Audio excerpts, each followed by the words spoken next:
Hey, what's up guys, Emanon here, and welcome to another video. So I was in class today at school minding my own business when I got a couple of notifications on my phone that the ban list dropped.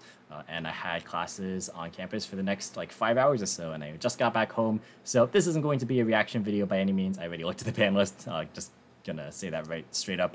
So I already spoiled myself, but you guys have seen this video already up on 20 other different YouTubers channels, so you guys know the list as well. So what I'm gonna be doing here today is just gonna give my short discussion as well as my thoughts and initial impressions on the ban list and leave it at that. So this is not going to be a super long video. I don't want to take too much of you guys' time.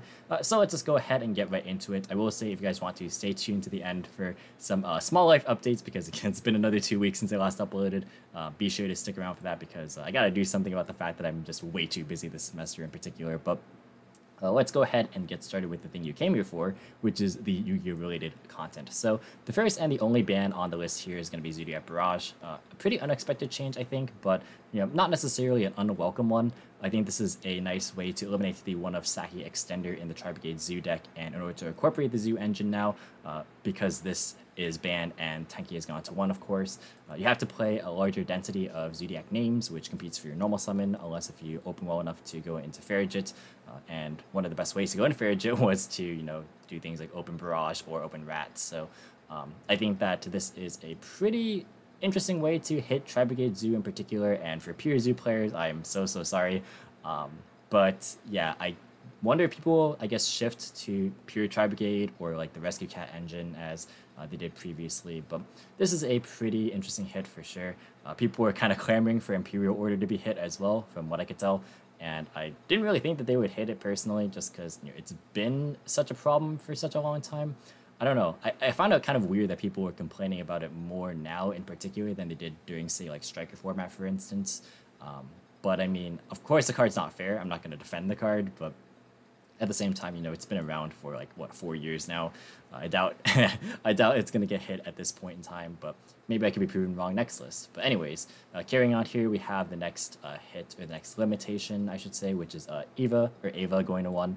At first, initially, when I saw this, I thought it was weird, because I thought that, like, in order to really make, an Ava hit worthwhile, you should probably ban the card. But thinking about it a little bit more, I kind of realized that this is actually not a bad hit, because it makes Beatrice utility on your opponent's turn a lot, less potent. And additionally, it makes it so that if you do manage to draw cards like Dark Ruler or Forbidden Droplet, excuse the noise outside if you can hear it, it makes it so that you have to chew through fewer Orange Light negations, which is not too bad. And even if you don't draw the answer to the Herald of Ultimateness or Perfection immediately, you are able to kind of have a better chance to play, since there's 2 less interruptions potentially to make your way through, unless if they open really well. But if they open well, then that's kind of just how things go sometimes. But yeah, this is a pretty interesting hit to Drytron. It is one of the best decks in the format right now, before at least Burst of Destiny comes in to kind of shake things up. But yeah, this is a pretty interesting change. Not really too upset about this one either. Next one is going to be Prank Kids Meow-Meow-Mu coming to 1, or going to 1 rather. I think the choices on the table for Prank Kids were either this or Dodo, and they picked this card, which I think is fair enough. Not really a whole lot to say. It just curtails their grind or their ability to push past turn 1 hand traps. I don't really think there's too much to talk about with this one. The next change is going to be Tenki to 1. This gives me some copium, hoping that Lunalight Tiger can come back someday. But jokes aside, yeah, this, I mean, I think this card should have gotten hit a while ago, like when Lunalight was meta, perhaps. But I mean, this is definitely a fine change. Not really anything too surprising there. And then the semi-limits are Danger Nessie. Probably one of the weaker dangers to come back, actually, because, the level 3 dangers are pretty good for enabling Carabini plays and stuff like that. So, this one coming back is not really the end of the world. I honestly don't think the dangers are that problematic right now, just because the way that combo decks have evolved rely on specific, 1 to 2 card plays, rather than you trying to just turbo into Zoodiac or just drawing like random extenders, right? So a lot of combos are a lot more contained nowadays, so you would rather just be able to, look at your opening hand and guarantee a combo, rather than just, relying on danger RNG. Not saying that dangers are bad cards by any means, but I think that they could potentially come back, and I don't think it would be super problematic in particular. Next up is going to be the Skullcrobat Joker going to 2. I think this is expected, honestly. Pendulum is in a very rough spot at the moment, because The metas for the last while have been very hand trap dense. So essentially, you really need to play those non-engine defensive cards, especially like for game one. Otherwise, you just lose to not even like all the combo decks, but just like the grindier decks that can rebuild very, very fast and have the ability to incorporate their own non-engine defensive cards. So I think that's the biggest problem with Pendulum, and it's going to be the persistent problem with Pendulum is just the deck building sort of requirements are not really suitable for a lot of modern metagames.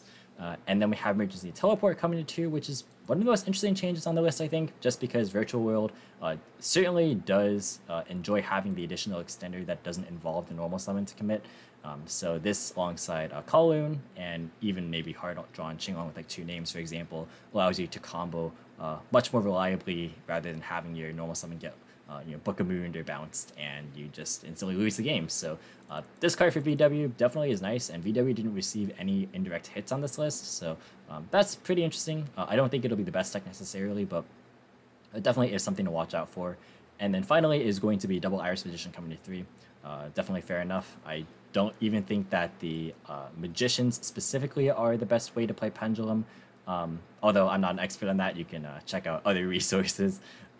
But yeah, this is definitely fine. So all in all, I think the ban list did a reasonable job. It didn't have to do a whole lot, like a lot of people were saying. The format's in a fairly good state, at least from what I can tell. I haven't been playing a whole ton myself recently, but yeah, definitely I think that the newer sets will definitely alter the format a lot more than what this ban list would, which is not inherently a bad thing.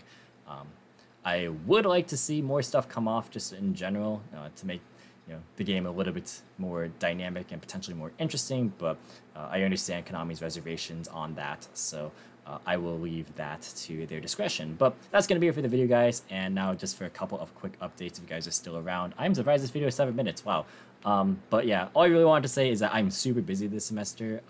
Again, it's like really, really different being back in person on campus because, for the past 3 semesters, we've been remote learning, and it's a lot easier to produce videos when you can just roll out of bed and go on Zoom, and then afterward just record a video. Whereas now I have to walk like upwards of 8 blocks to go to and from campus. So things are a lot harder there. Also, just the fact that my motivation for the game hasn't been at the all-time highest right now. I think that will potentially change with Burst of Destiny. There's a lot of cool stuff in there, like Sword Soul comes to mind, and Destroy Phoenix Enforcer, or the Fusion Destiny engine. Like those cards are pretty cool. There's like a lot of interesting things that I want to take a look at. So that might reinvigorate my interest in the game. But for the time being, I will be trying to upload a little bit more, hopefully. As far as stuff like Rise of the Budget Duelist is concerned, unfortunately, it's not really feasible for me to attend locals physically right now, just due to current circumstances surrounding COVID, of course. So, what can you do?